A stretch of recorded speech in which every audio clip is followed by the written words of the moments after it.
Hello everyone, welcome back to Silly Reads. Tonight I will touch on 3 true crime stories. The first one will have disturbing images, and the second one will talk about child abuse and death, as well as the third one. So if you do not want to hear or see any of that, please come back in 2 weeks when I upload a brand new paranormal video. If you have anything you want to submit, please look in my description box for my email address, and if you'd like to support me further, please subscribe to my channel, listen to my other videos, as well as give them a thumbs up. Alright, thank you so much. Here we go.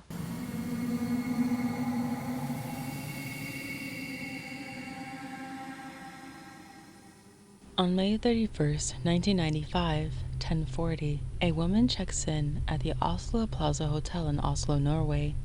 On her check-in form, she fills in the name Jennifer Fairgate and Verland, Belgium, as her residence. About 3 days into her stay in room 2805 on the 28th floor of the hotel, an hotel employee, Evitudum Dresden, realizes that Jennifer had not given her credit card information to pay for the room. At first, a total of 3 messages are sent up to her room through the TV. Jennifer acknowledges them all, except for the last one. A guard, Espen Nassis, 25, college student, is sent up to her room to check up on her. The guard arrived at the room at 7:50 p.m. to open the door, double locked from the inside, and the red "Do Not Disturb" sign hanging on the door handle. The guard knocks, and a second later, he hears a gunshot coming from the inside of the room. The guard flinches back and hides, keeping an eye on the door. A few minutes later, he decides to go downstairs to get backup. The room is left unguarded for about 15 minutes. The guard returns with his boss, the chief of security. They open the door and find Jennifer dead on the bed. The guard smells an acrid smell. She had taken a gunshot to her forehead. The police was called, and officers arrive at the scene 45 minutes later. Jennifer's death was quickly ruled as a suicide, seeing as the 9mm Hungarian copy Browning pistol was still in her hand. Her grip on the firearm was, however, extremely strange. Normally you would hold a gun with your index finger on the trigger and the rest of your fingers clasped around the front of the grip, but Jennifer was holding it quite the opposite. Her thumb was placed on the trigger and the rest of her fingers were clamped around the back of the gun. No blood or GSR was found on the hand, as she was found on the hand she was holding the gun with. The trigger of the gun was still lightly squeezed. The theory of the police was that she had mental health issues and had been planning to commit, so she had booked a hotel room and stuck herself during her stay, preparing for her death, as there were no signs of any struggle in the room. Her room was searched, but they couldn't find any identification. No passport, no credit cards, no driver's license, no car keys, no home keys, nothing. This is odd, because you need a passport to enter Norway. They also couldn't find any health products other than a bottle of men's perfume. Even though there were traces of makeup on Jennifer's face, it seemed that she had taken a shower prior to her death. She was all dressed up ready to go out. She did have a briefcase with a total of 25 rounds of bullets for the fake Browning pistol. This is way too much bullets for someone who was only planning to commit suicide. Multiple clothes for her upper body were found: jackets, sweaters, fancy bras.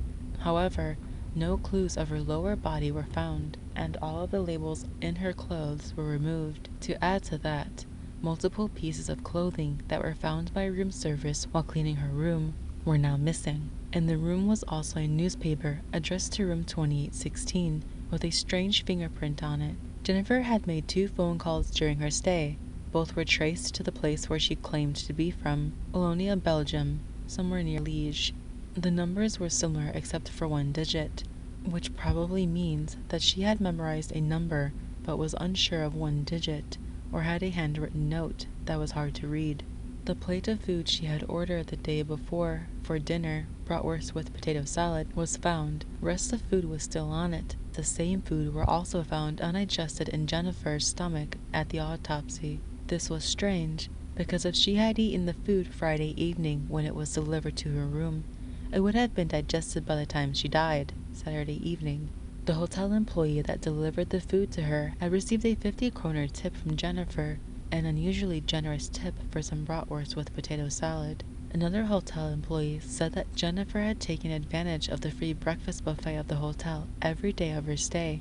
Every morning she would go down to the lobby and eat breakfast, only to disappear afterwards.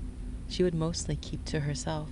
Jennifer was observed speaking both English and German during her stay. The records of the card that was used by Jennifer accesses her room were searched. It showed that she would be absent from her room for long periods of time, as long as whole days. The Belgian man in the neighboring room had checked out a few hours before Jennifer's body was found. Later he was tracked down and interviewed. The man known as Mr. X said that he had heard that the woman in room 2805 had died on Saturday morning, hours before Jennifer's body was found. When asked to elaborate that, he declined to be interviewed any further. To come back to the acrid smell the guard smelled, bodies don't smell until at least 24 hours post-mortem. If Jennifer died when the guard heard the gunshot, she wouldn't smell. So all the evidence points to the theory that Jennifer died before the gunshot was heard. This is possible because a pillow was found next to Jennifer with a gunshot hole in it. The bullet had gone through the pillow, through the mattress, through the bed, and was lodged into the floor. Someone could have shot the pillow out of shock, as a warning when they heard the knock on the door, knowing it would scare the guard and that he would leave to get back up, and then snuck out of the room and left the hotel. If we're going with the suicide theory, Jennifer might have shot the pillow for practice. The bullet that killed her had gone into her head, continued through her brain, exited, then gone through the mattress and the bed and landed on the floor. Jennifer's fingerprints were not found on the gun, which means someone could have killed her, wiped the gun, and then placed it in her hand. The serial number on the gun was professionally burned away with acid. Her check-in form was searched. The check-in form said that not only Jennifer would stay in the hotel room, she would also bring one Lois Fairgate. One hotel employee reported that she had seen a man occupy Jennifer at the check-in. Since then, the man was never seen or heard of ever again. On the check-in form, Jennifer had put Rue de la Stade 148 and Verlaine, Belgium as her home address. Verlaine was searched, but it turns out that Rue de la Stade doesn't have a house with the number 148. She gave a false address. Besides, no one in Verlaine seemed to know Jennifer, nor was she seen by anyone. Jennifer Fairgate was also a false name.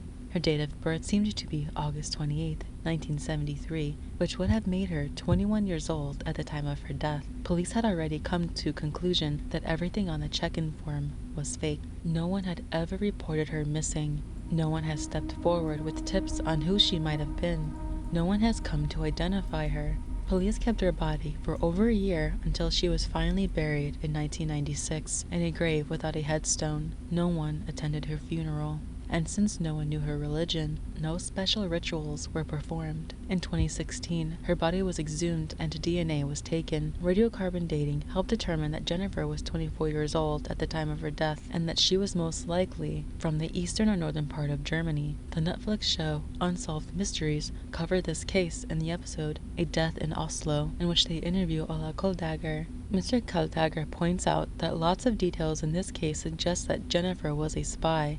Fiji journalist Lars Christian Wegner connects the case to serial killer Marc Dutroux, who tortured, sexually abused, and killed young girls and women in Belgium and multiple other European countries around the time that Jennifer died. Jennifer had short black hair. It is uncertain whether that was her true color and regular length or not, and blue eyes. She was 195 centimeters tall and weighed 67 kilograms. She had really expensive dental work in gold and porcelain. This case raises so many questions. Who was Jennifer Fairgate? Why did she die? Was she murdered or did she commit suicide? And who was Lois Fairgate? Why was the hotel staff not questioned? Why was the security footage not checked? Why was she able to get a room without paying? Why did the security guard not use his two-way radio and instead run all the way down to get backup? Where are the rest of her clothes? Did she dispose of them herself? Or did someone else do it? These questions might remain unsolved forever. If you have any idea who Jennifer might have been, go to unsolved.com because this woman deserves a gravestone with her real name on it.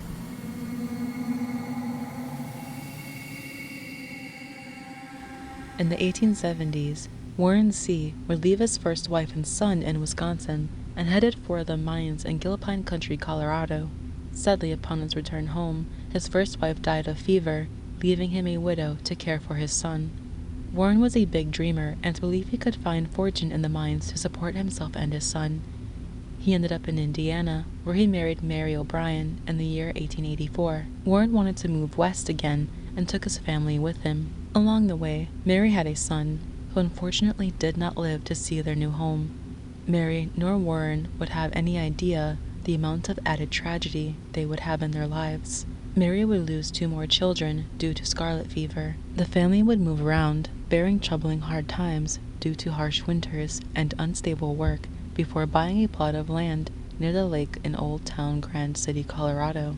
Warren was very crafty and completed building a home in the late 1900s, which we call the Spider House because of the architecture. Warren was better off now and was able to live comfortably with his family. A new life was started, but Mary still could not get past the grief of losing her babies. Mary had had 4 children with Warren, but still, 7 years after her last child had died, she was in a constant state of worry that her healthy children would also meet their untimely deaths. She was stressed out and depressed from losing her children, and also stressed out from the thought of losing her loved ones living right in front of her. Warren went off to work to his wood shop, and his eldest son Lloyd, from his first marriage, went to eat dinner somewhere else. Mary would do the unthinkable. In 1905, Mary shot and killed her 4 children before turning the gun on herself. Her 6-month-old Alec died quickly as he was shot in the head. Their 9-year-old Josie was shot twice in the chest. Their 5- and 3-year-olds Ralph and Harold were shot in the stomach. Mary then turned the gun on herself. Upon Warren's return home, to his horror, he saw his dying wife lying in a pool of blood by the front door. "Kill me," she exclaimed. Admitting to what she had done, Mary would die 4 days later. Warren had his children and wife buried in 2 caskets together in the same grave, with the headstone bearing all of their names: Mary, Josie, Ralph, Alec, and Harold. Warren and Lloyd would live in that house until Warren's heart failure in 1933.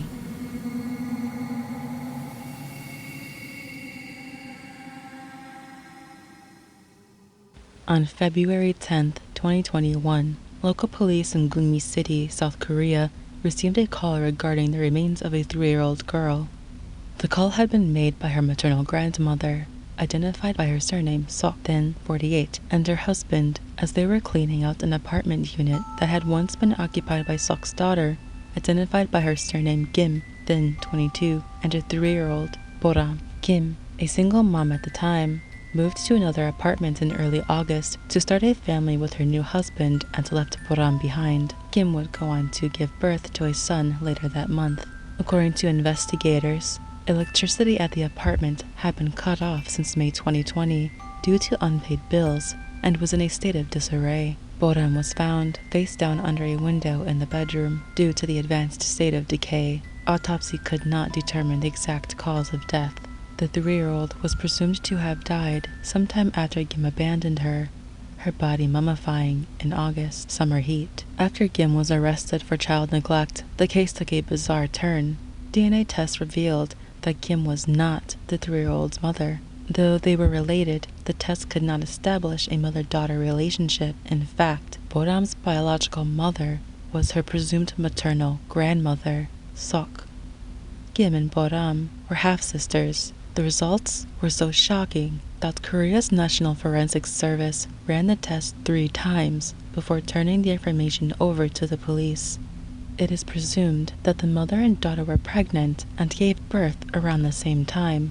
Records show that Kim was admitted to a hospital and a daughter was born on March 30th, 2018. Kim claimed that she was transferred to a birthing center to recover while her daughter was placed in the care of her maternal grandparents. However, her ex-husband testified that Kim immediately went to Sok's home to recuperate while Sok took care of Kim's daughter.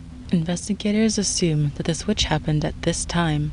Photo records show that while Kim's daughter was born with a folded ear, the ear unfolds drastically within a month. There are no records of Sok giving birth or receiving paternal care.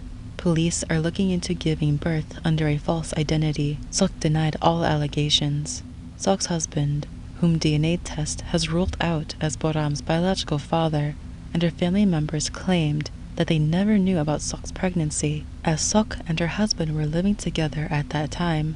This has cast suspicion over Sok's husband and the disappearance of Kim's biological daughter.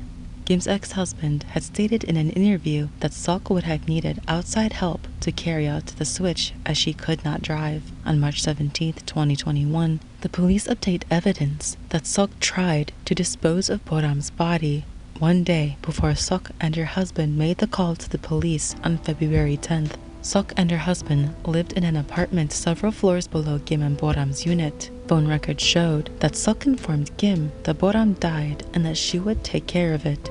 However, in the process of moving Boram's body, Sok became frightened by sudden gusts of wind and put Boram's body back.